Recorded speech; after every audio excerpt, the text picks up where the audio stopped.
What is going on, everyone, and welcome to WreckTalk. Today, we're going to be breaking down some film from the Georgia Tech-Syracuse game. And if it weren't evident to me while I was watching the game, it's certainly evident to me now. I think the two best quarterbacks in the conference up to this point are Cam Ward at Miami and Kyle McCord at Syracuse. We're going to see why I think that.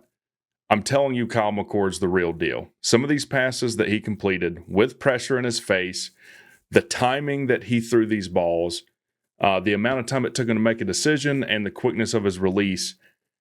This Syracuse team is going to cause problems for defenses going out for the rest of the season. Look, Kyle McCord threw for 3,100 yards at Ohio State.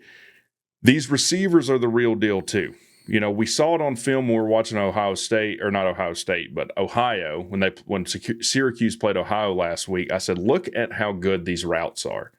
A good route does a world of difference for your quarterback. We looked at when you're running a curl and you really sell the go and put the brakes on. Same thing if you're running an out. Make it look like you're running a go. Pivot quick. Get to the boundary.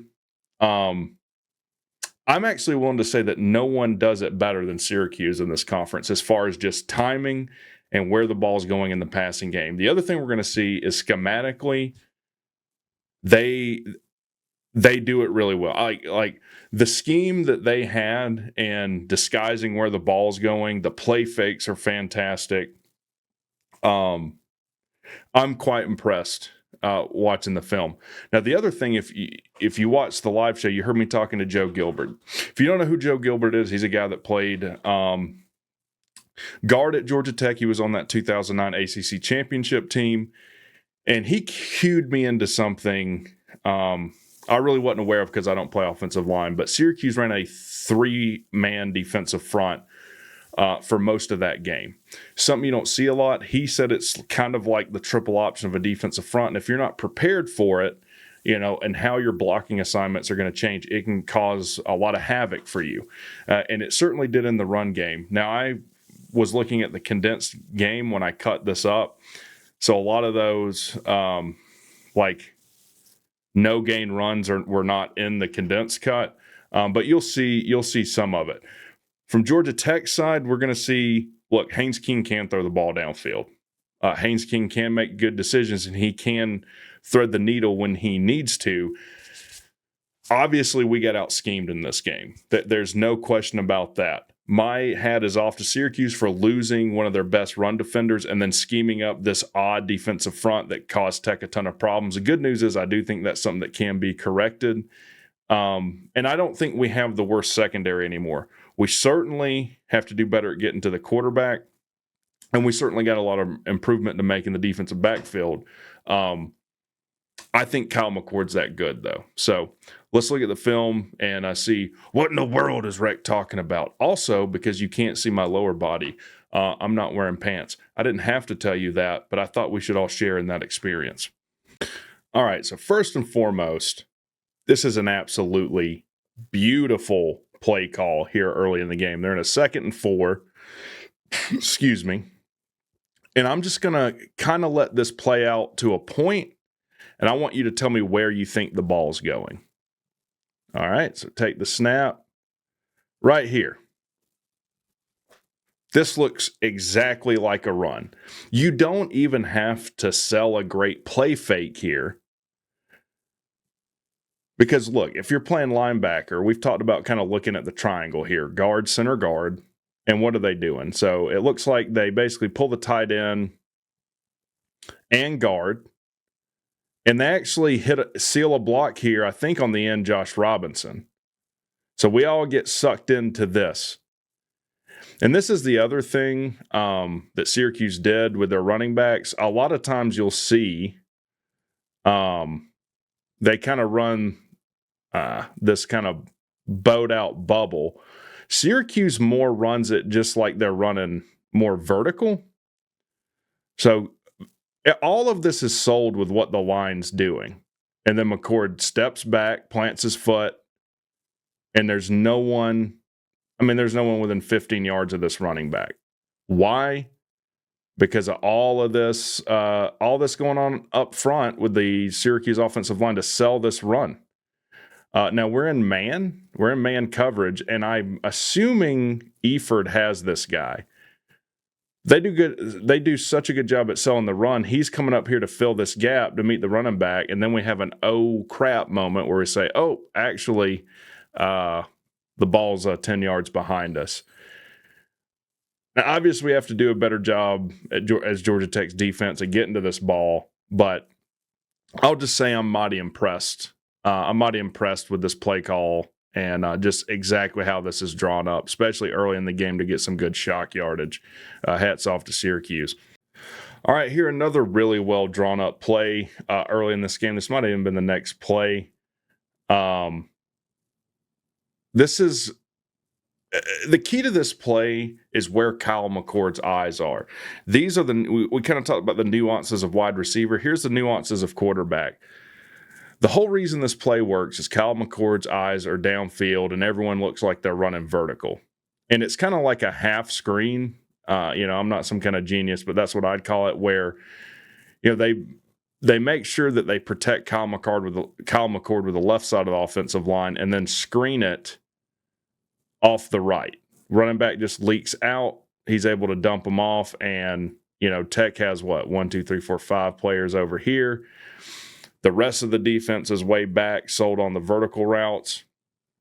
And another big play for Syracuse here and good play call. The only thing I will say about this, and I'm not one to really bitch about refs, but this is mighty close to having probably a legal man downfield here on the pass with kind of how long it takes to develop that play.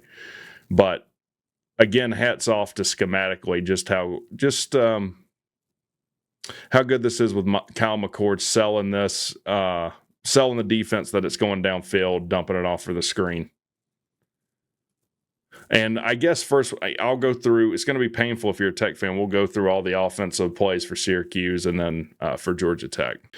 All right, here. Another good play call by Syracuse here. We've talked about this before, but one of the advantages of motion is identifying kind of zone versus man. So this is kind of going to be a will concept where this receiver is going to run a post. They put this guy out. He's going to kind of run the wheel concept right up the sideline. Same thing they did against Ohio. Now this defensive back is going to come over with him, but he's pretty lazy getting over there. And we don't get over there in time. And Kyle McCord just gets it out in the right spot. So, boom, ball snap. Now, also, Romello Height comes off unblocked. Right? They kind of sell the run flex. Same thing where you see where the pulling guard and the tight end coming down. And they don't really get any of them. But look at when Kyle McCord starts to throw this ball. He sees this guy is not in a position to make a play on this route. He knows that this guy is going to run the corner off, right? He's going to run the corner off. Look at when he starts to throw this football. Right there. And we're just not in time to make a play on the ball. So that's where we got to be better. We got to get across the field faster here and make a play on the ball. The other nice thing about this is that, when you run crossers, you kind of get that pick or rub where one of the defenders has to kind of move out of the way of the wide receiver. He's going to draw a PI. You kind of get the same thing here with being in man coverage and this DB having to come across the field or the safety having to come across the field where he has to run out of the way of the post to avoid hitting that wide receiver as well.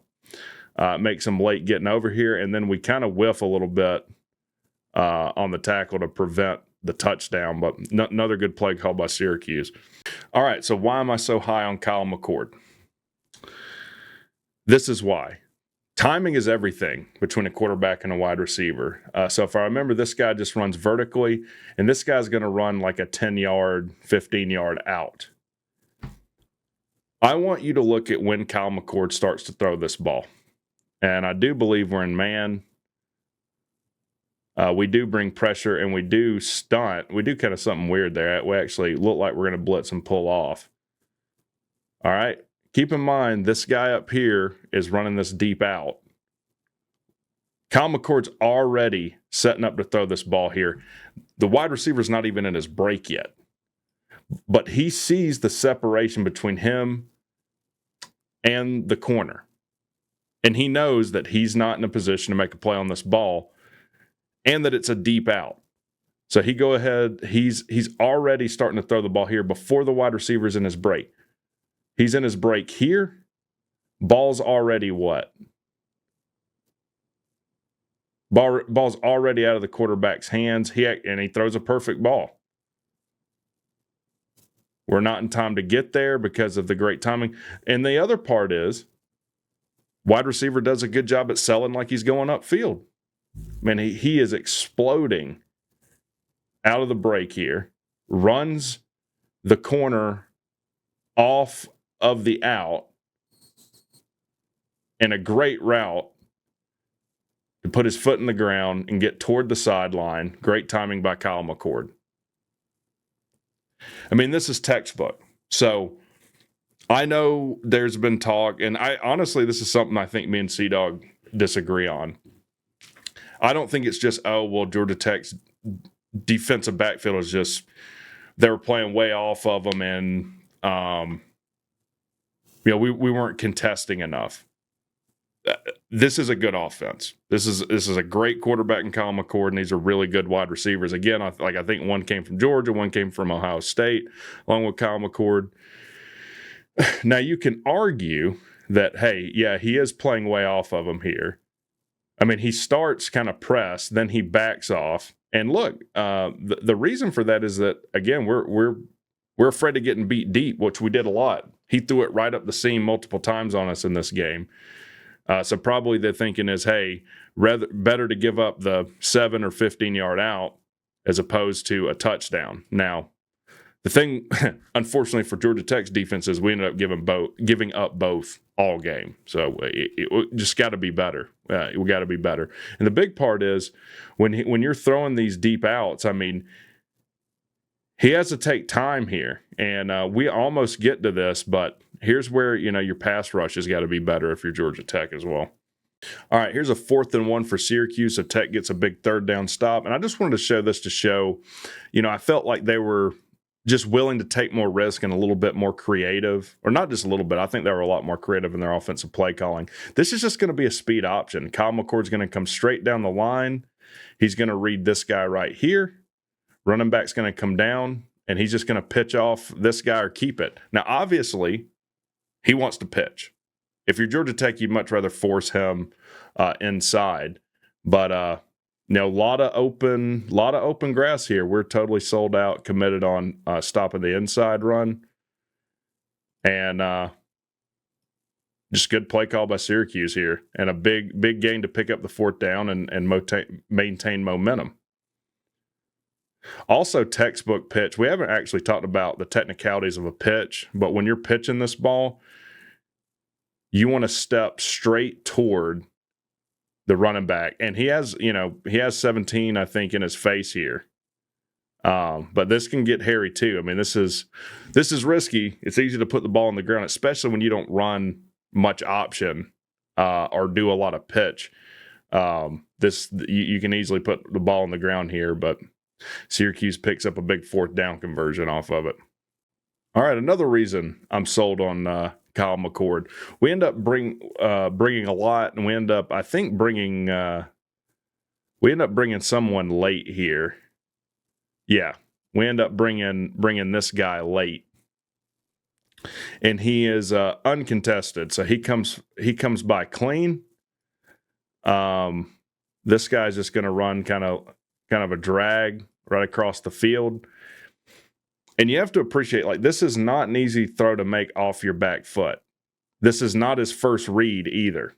He's wanting to go a little further down the field, sees the pressure in his face, sees he's got a crosser open across the middle, and makes a great throw off his back foot right on the money. So I know you can say, hey, any quarterback given enough time is going to be able to find the open man. That ain't the case here. And he did this all game long. He did this with pressure in his face all game long. Again, it's easy to sail this ball and throw a pick here. When you're throwing off your back foot, it is really easy to miss and put the ball in this area where you might be throwing a pick six. So, after this game, I don't want just this to turn into a comic or praise fest, but I'm telling you, this guy's the real deal. All right, and this is basically the same thing as we just saw, except this is just going to be a straight jailhouse blitz. We're going to bring almost everybody here. It's still going to be a crosser he finds across the middle, but instead of throwing off his back foot, I mean, how many do we bring here? 1, 2, 3, 4, 5, 6, 7. We end up bringing 7. We bring 6. One guy comes clean. So not only is he throwing off his back foot, he's throwing running backwards. Now, we probably need to do a better job at getting our hands up and getting this ball down on the pass rush. But McCord takes a shot here. I mean, you're about to get hit. And again, perfect ball, right on the number, right across the middle. Easy to throw picks across the middle. Finds the guy, 3rd and 3, big conversion. So if you're not sold on Kyle McCord yet, I don't know what else I can do to sell you on the guy. But hats off to him, man. Let's look at some Georgia Tech offense. All right, like I said, there wasn't too many no gain stuff that I could kind of show where they just stuffed our run. But here, you're going to see the important thing here. It looks like they're in a 5-man front here. So, I mean, they really are. They've walked their linebackers up. So they're kind of in this 5-2 look. But then look what happens right after the snap of the ball.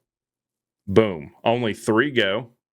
So you got 3 defensive linemen come down and the 2 linebackers go back. Now they're in straight zone here. And this is a designed play to go to Boyd here. Big cat, by the way. I want to see a lot more of him. He's going to come right across the middle. And I say it's designed to go to Boyd because I see Lane and Singleton downfield here. They're not really running route. They're looking to find a guy to block. King does a good job of putting the ball on the money. Might be a tad bit behind there. It is a tad bit behind, but that's being a bit nitpicky. Good play for Tech here. But really, I chose this to show you this is what gave us problems running the ball. Now, also, we definitely get away with a false start here. Look at the left tackle. Look at the ball. That's a false start. Anyways, so got away with one there. But as far as run blocking, it's a little easier, I think, to pass block in this situation. You go from thinking you know who your assignment is to 3 guys come, and now it's not so clear who you block. And I don't think it's that they were just blowing us up front. It's that we weren't sure of who our blocking assignments were. And again, hats off to Syracuse. They schemed that up, and it worked, and they won because of it. So I wanted to show this play because, look, a lot of the narrative and criticism around Haynes King has been the turnovers. He had 16 picks last year, but I wanted to show this to give you a big vote of confidence for Haynes King. This is a big boy throw here into a tight window in zone coverage. So Chase Lane, it looks like you have like a skinny post and a straight in, or maybe even 2 ends and like a levels type concept. But look where this ball goes. So you got one guy over the top here on him. And then you got this guy underneath. So Haynes King is going to have to thread the needle here kind of in between these 2 guys. And he puts it really in the only place he can. The ball might be a little late coming out. The ball should probably already be out now. Why? Because this defensive back's momentum is taking him this way, and his back's to where that ball is going to be thrown. We hold on to the ball a little bit too long. That gives this defender here time to change his weight and possibly make a play on the ball. So this ball has to be thrown behind Chase Lane with the timing of how we throw it. And King does a really good job here. Chase Lane makes an excellent catch for a big 2nd and 10 pickup. So this is where I'd say, I'd like to see Tech open it up and throw down the field more, because we certainly can. We got the wide receivers to do it, and we got the quarterback to do it. All right, here's a good play that kind of illustrates the havoc that this 3-man front was causing for us. Haynes King, actually, this is a play he runs it in and scores on, but this should have been a tackle for loss. We got away with one here. And just a big athletic play by King. His knee doesn't hit the ground. He's able to take it in for a touchdown. But again, you kind of show the 5 front. 3 come initially, and then the linebacker here is going to come unblocked and nearly tackle King. We're lucky this wasn't a tackle. You see us pulling both guards here. This is a straight drawn up quarterback draw for Haynes King. But we miss assignments here. It looks like we end up doubling the nose, when in reality, we really need to pull off the nose and pick up this linebacker. This, again, I'm not an offensive line guru. This, to me, is a missed assignment up front that ends up working out for us. Again, the linebacker comes back free. King somehow avoids his knee hitting the ground, and they kind of give up on the play for a second, and King's just able to do Haynes King things and score here. Now, Louisville's going to be watching this.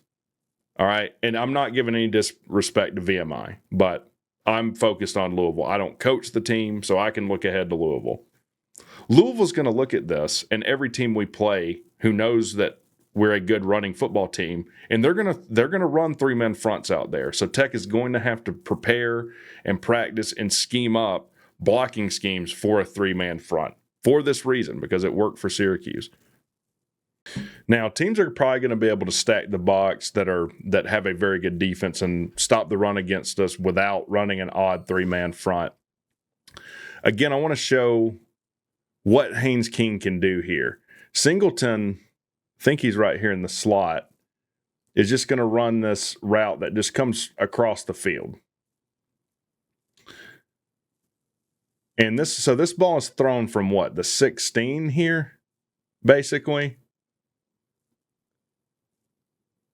I mean, he starts throwing this ball when Singleton is on the inside of the S at the midfield on a dime here to what? The 43 or 44. So he basically throws this ball 53 or 54 yards into a little spot it has to be in that's about 1.5 yards square. We're going to have to open it up and do more of this, especially when you have talented wide receivers like Eric Singleton Jr., but just a fantastic throw and catch by Haynes King and Singleton Jr. here. In fact, this was right in front of me. Let's see if you can see me in this. I'm somewhere up there. I'll have to look. Anyway. All right, I think we'll end it there, guys. But look, I think Syracuse has a really good offense. I think Syracuse is going to win more games than they lose this year for sure. And it's not the end of the world for Georgia Tech. Look, we all overreact after a loss and want to say the sky's falling.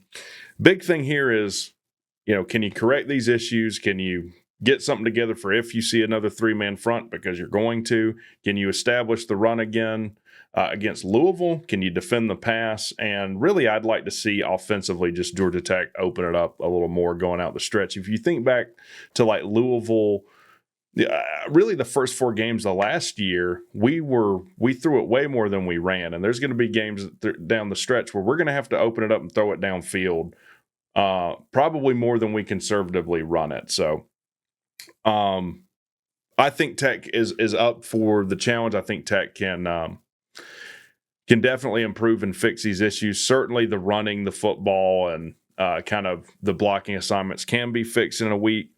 Big thing is you gotta rush. You gotta get a better pass rush going. So let me know what you guys think in the comments. Y'all have a good one.